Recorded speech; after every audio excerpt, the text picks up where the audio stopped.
অনেক জল্পনা কল্পনার অবসান ঘটিয়ে জাতীয় শিক্ষাক্রম ও পাঠ্যপুস্তক বোর্ড প্রকাশ করেছে 2026 সালের এসএসসি ও সমমান পরীক্ষার পরিমার্জিত সিলেবাস ও নম্বর বন্টন। শনিবার এনসিটিবির ওয়েবসাইটে এ সিলেবাস প্রকাশ করা হয়। ওয়েবসাইটটিতে বিজ্ঞান, ব্যবসায় শিক্ষা ও মানবিক বিভাগের মোট 32টি বিষয়ের সিলেবাস প্রকাশ করা হয়েছে, যার লিংক ডেসক্রিপশনে দেওয়া আছে। 2026 সালের এসএসসি পরীক্ষার নম্বর বিভাজনে দেখা গেছে ব্যবহারিক না থাকা বিষয়গুলোতে 70 নম্বর রচনামূলক অংশে ও 30 নম্বর বহু নির্বাচনী অংশে থাকবে, আর ব্যবহারিক সহ বিষয়গুলোতে তত্ত্বীয় অংশে 75 ও ব্যবহারিক অংশে 25 নম্বর থাকবে। আবার 75 এর মধ্যে তত্ত্বীয় অংশে 40 নম্বর ও বহু নির্বাচনী অংশে 25 নম্বর থাকবে।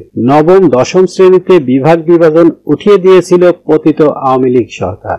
গত 1 সেপ্টেম্বর আওয়ামী লীগ সরকার প্রণীত নতুন শিক্ষাক্রম বা জাতীয় শিক্ষাক্রম রূপরেখা 2021 আনুষ্ঠানিকভাবে বাতিল করে অন্তর্বর্তী সরকারের শিক্ষা মন্ত্রণালয়। শিক্ষা মন্ত্রণালয় এক পরিপত্রে তখন বলেছিল, বিদ্যমান শিক্ষাক্রম বাস্তবায়নযোগ্য নয়, তাই 2025 সালে পরিমার্জিত শিক্ষাক্রম চূড়ান্ত করে 2026 সাল থেকে তা পরিপূর্ণরূপে কার্যকর করা হবে। তার আগে 2025 সালে শিক্ষার্থীদের জন্য অনেকটা আগের শিক্ষাক্রমের ধাঁচের পাঠ্য বই বিতরণ করা হবে। 2025 সালে দশম শ্রেণীতে উত্তীর্ণ শিক্ষার্থীদের এসএসসি ও সমমানের পরীক্ষা নিতে বিজ্ঞান, মানবিক ও ব্যবসায় শিক্ষা শাখা অব্যাহত রেখে পূর্বের শিক্ষাক্রম 2012 অনুযায়ী প্রণীত সংশোধিত ও পরিমার্জিত পাঠ্যপুস্তকগুলো অর্থাৎ 2023 শিক্ষাবর্ষে ব্যবহৃত পুস্তক শিক্ষার্থীদের সরবরাহ করা হবে। জাতীয় শিক্ষাক্রম 2012 অনুসারে বিজ্ঞান, মানবিক ও ব্যবসায় শিক্ষা ভিত্তিক এই পাঠ্যপুস্তকগুলোর একটি সংক্ষিপ্ত পাঠ্যসূচি প্রণয়ন করা হবে,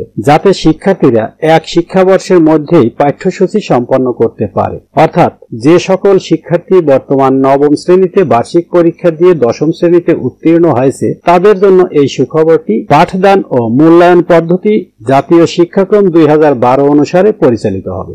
বর্তমানে বিভাগ বিভাজন ফিরিয়ে এনে 2012 সালের পাঠ্যসূচির বইগুলো 2025 সালের জন্য পুনরায় ছাপানোর কাজ চলছে এবং সে অনুযায়ী পরিমার্জনা করা হচ্ছে। 2026 সালে এ বইগুলো থেকেই পাঠ্যক্রম পরিচালনা করা হবে ও দশম শ্রেণীর শিক্ষার্থীরা এ বইগুলো পড়েই এসএসসি পরীক্ষায় অংশগ্রহণ করবেন।